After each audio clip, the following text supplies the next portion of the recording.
The richest men in Japan scrub toilets every morning with their own hands. The founder of Panasonic did it. The founder of Honda did it. And there's data proving people who do this make $7,000 more per year. $7,000 from cleaning toilets. Now, you're probably thinking that's insane. These guys could hire armies of people to clean for them, but they don't. Nope. And the reason why will completely change how you think about success. Here's the problem, though. Most people quit this video right before habit number 8.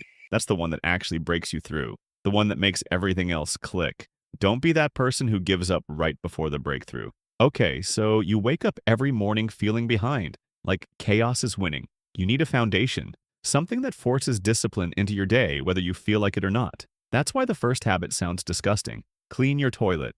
I know you're thinking, why would I start my day scrubbing a toilet bowl? Because in Japan, the most successful people swear by this. Konosuke Matsushita, the founder of Panasonic. Takeshi Kitano, film director and comedian.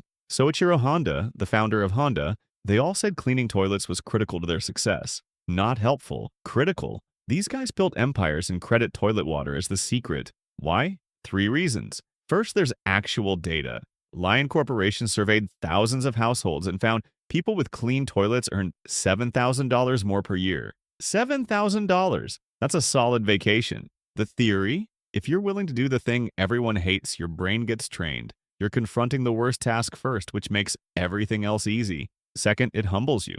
Hideshiro Kageyama, founder of Yellow Hat, cleaned toilets for 53 years straight while running a multi-million-dollar company. He said it keeps you grounded. Hard to have a god complex when you've got toilet cleaner on your hands. Third, cleaning white porcelain trains your eye to spot every tiny flaw. Suddenly you've got this superpower. You're seeing dust on your floor, clutter on your desk, that stain on the wall from 1929. You start organizing everything without trying. I clean my toilet every morning now. Walking into a spotless bathroom feels like defeating chaos before breakfast. But here's the thing. You can have the cleanest bathroom in the world, but if you're walking past disaster everywhere else, your brain stays stressed. So the second habit fixes that. Organize your shoes every single time you take them off. Sounds tiny, right? But when shoes are scattered everywhere, your entrance looks like a tornado hit. When they're lined up, it feels calm. Like a functional adult lives here instead of a raccoon with a DoorDash account.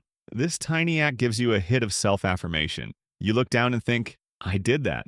I made that better. I even started lining up my friends' shoes when they're not looking. They already think I'm weird anyway. If you're feeling that shift, that spark of gratitude, or you're just entertained by my toilet cleaning madness, smash that like button. I need to know if you're still with me or if you zoned out thinking about your own disgusting toilet and all the money you've been flushing down it. Now, you've cleaned your space and organized your stuff, but you're still slouching like a question mark with anxiety? Your back hurts. People don't take you seriously. The problem isn't your work ethic, it's your posture. That's habit 3.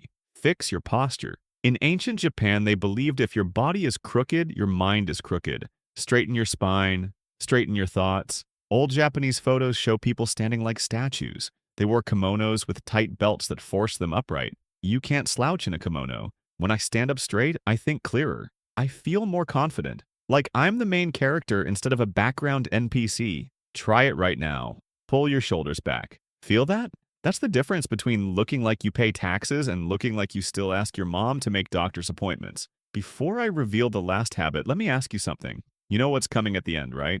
The habit's so powerful it probably cured someone's fear of commitment. But if you bail now to watch some cat video, you're going to wonder what habit 8 was for the rest of your life. You'll think about it tonight when you can't sleep. So stay.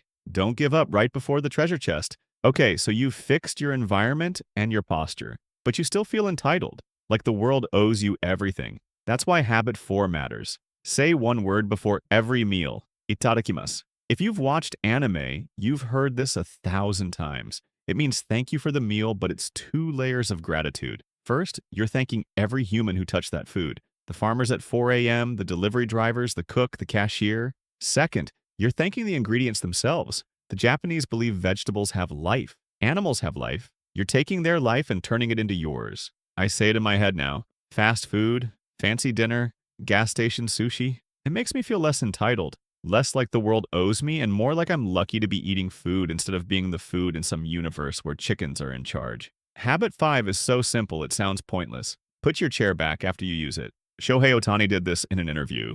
He stood up, pushed his chair in, and the internet exploded like he discovered fire. Why? Because it signals you're thinking about the next person. In Japan, they do this everywhere. Bullet trains, restaurants, libraries. It's a tiny act of kindness that costs nothing. When you do small things for strangers, your brain releases the same chemicals as when someone does something nice for you, free serotonin. Now, this next one stings. You scroll Instagram, you see someone's vacation, their body, their success. You feel empty, like everyone got the good stuff and you got clearance bin leftovers. But that feeling isn't because you don't have enough. It's because you're looking at the wrong things. Habit 6 is a Zen phrase. Waretadataru wo shiru. It means know that you are content and your heart will find peace. Stop looking at what you don't have and crying like a toddler who found out the ice cream shop is closed. Right now, you're watching this video. That means you have eyes that see, ears that hear, a device connecting you to the world, a heart beating without you thinking about it. When you focus on missing stuff, money you don't have, abs that refuse to exist, you feel empty. When you focus on what's here, you feel full. Try it. Name 3 things you have. Pause and do it. Feels different, doesn't it? Yeah, you probably didn't do it. Look, I get it. Either you were too lazy or your brain went into that weird rebellious mode where it's like, I'm not doing what some random guy in a video tells me to do. Who does this guy think he is? My life coach? My dad? Some wise monk who found enlightenment in a cave? And honestly, that's fair. I respect the pettiness, but you're cheating yourself out of that little dopamine hit of feeling grateful for 2 seconds. One more chance. Name 3 things. I'm not your mom. I won't know if you skip it, but you will. Tonight, when you're lying in bed scrolling through garbage content at 2 a.m., you're going to think, man, I should have just named 3 things. Don't be that guy. Do it now. Okay, fine. Moving on. I see how it is. So, you've practiced gratitude, but you still take credit for everything like you built your life alone in a cave. That ego kills happiness. Therefore, habit 7 changes how you answer one question. Someone asks, how are you? In Japan, you say, okage-sama de. It means thanks to you. I'm good because of you, my friends. People I've never met supporting me like invisible cheerleaders. It's humility wrapped in gratitude, wrapped in connection. You're not taking credit for your own happiness. You're admitting you didn't get here alone. I started using this in my head. It made me softer, less ego, more appreciation. Like I went from thinking I was the main character to realizing I'm in an ensemble cast and everyone's important. Try it. Next time someone asks how you are, think okage-sama de. Watch how it changes your mood. Real talk. Which habit hit you hardest? The toilet thing? The gratitude word? The posture fix that made you realize you've been walking around like the hunchback of Notre Dame? Drop a comment. I read every single one, and I want to know if you think I'm crazy for scrubbing toilets every morning, or if you're about to join me in this weird toilet cleaning cult I'm accidentally starting. All right, final habit. I saved it for the end because it's the most obvious and most ignored. You're tired all day. Can't focus. Hit snooze 17 times. You think you need more coffee, more discipline. But the real problem? Your sleep schedule is destroyed. So habit 8 is ancient. Go to bed early, wake up early. I can already hear you groaning through the screen. Japanese parents have been drilling this into their kids for centuries. Why? In ancient Japan, people worshiped the sun every morning. They'd wake up, step outside, say thank you for watching over us. They started every day with gratitude and sunlight. When I first heard that, I thought it was beautiful, so I tried it. I started waking at 5 a.m. Now I'm trying for 4, which is insane, and I don't recommend it unless you hate yourself. Here's what happens. You step outside. The sun is rising. Light is soft and warm. It hits your skin and your brain wakes naturally. No alarm shock, no grogginess, just slow, peaceful energy. You feel like you're ahead of the world, like you've already won the day before anyone else even started. That feeling is addictive. Better than coffee. Better than validation from strangers on the internet. Here's the deal. If you're sitting there thinking, okay, this toilet guy might be onto something, I've got an entire playlist of Japanese life hacks that'll make you question why you've been doing everything the hard way. Ancient secrets that make modern life feel like you unlocked easy mode. Click that playlist right now before you forget and go back to being stressed and disorganized. Your future self will thank you, probably while standing in front of a clean toilet.